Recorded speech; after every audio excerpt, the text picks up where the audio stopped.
Nah, satu, ahli Taurat. Kita mengenal kata ahli Taurat, ya, ahli Taurat. Ini adalah Ezra, ya. Ezra ini seorang imam, tapi dia disebut sebagai ahli Taurat. Dialah di dalam Alkitab yang disebut dengan ahli Taurat yang pertama kali. Ya, yang pertama kali ya. Coba kita lihat Ezra, ahli Taurat. Ya, coba kita lihat testamennya di Old Testament. Lihat ya, ada di Ezra tuh ya. Ezra ahli kitab itu ya. Nah, di sini disebutkan Ezra ahli Taurat. Imam dan ahli Taurat ya. Nah, itu di dalam kitab Ezra ya. Nah, jadi ahli Taurat adalah seorang yang belajar Taurat. Ya. Kemudian ada yang namanya Farisi. Farisi. Farisi ini adalah orang-orang pelajar, ya, kelompok sarjana-sarjana cendekiawan. Tapi dia juga berpolitik. Maka orang-orang Farisi ini yang menjaga keseimbangan, dia orang-orang yang pragmatis ya, seorang Farisi. Karena dia tidak mungkin menjadi imam. Karena apa? Karena dia bukan orang Lewi. Ya, maka ahli Taurat bisa menjadi seorang Farisi. Karena zaman itu yang namanya sarjana itu bukan nggak ada sarjana matematika, sarjana dokter, nggak ada. Adanya ya sarjana ya Farisi, sarjana agama.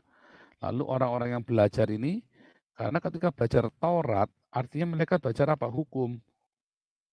Kalau sekarang itu sama dengan seperti Pak Reinhardt, ahli hukum. Zaman itu sekolahnya sekolah Taurat. Jadi Pak Reinhardt ini kalau di zaman kuno, di zamannya Yesus itu Bapak ini seorang ahli Taurat, ahli hukum. Tapi Bapak tidak bisa menjadi imam karena Bapak orang Batak, Bapak bukan orang Lewi. Ya, Bapak bisa nggak khotbah di bait suci? Bisa, tetapi Bapak tidak bisa mempersembahkan korban sajian karena Bapak bukan orang Lewi. Bapak orang Batak. Bisa proselit ya dan menjadi seorang Farisi.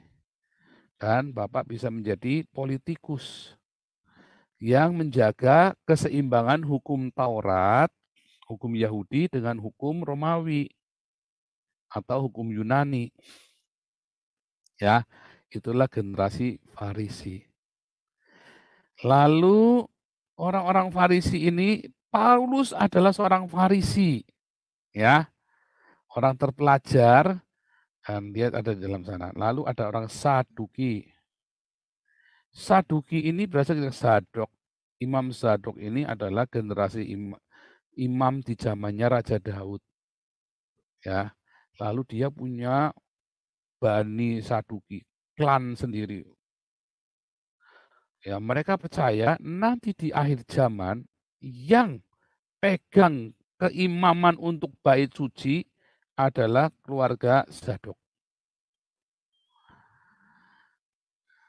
Nah, itu ya ceritanya. Tetapi kemudian cerita Zadok ini dia punya satu klan, dia punya satu pengajaran, yaitu mereka tidak percaya dengan kebangkitan orang mati. Karena memang Alkitab Perjanjian Lama tidak menyebutkan ada kebangkitan orang mati dalam kekekalan secara eksplisit.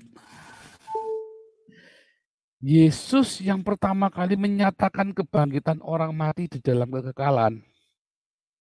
Pengajaran Yesus, walaupun ada banyak sekali pengajaran di zaman itu tentang kebangkitan orang mati, tetapi Yesus salah satu orang yang berani menyatakan dengan jelas pengajaran tentang kebangkitan orang mati. Ya, nah, itu begitu.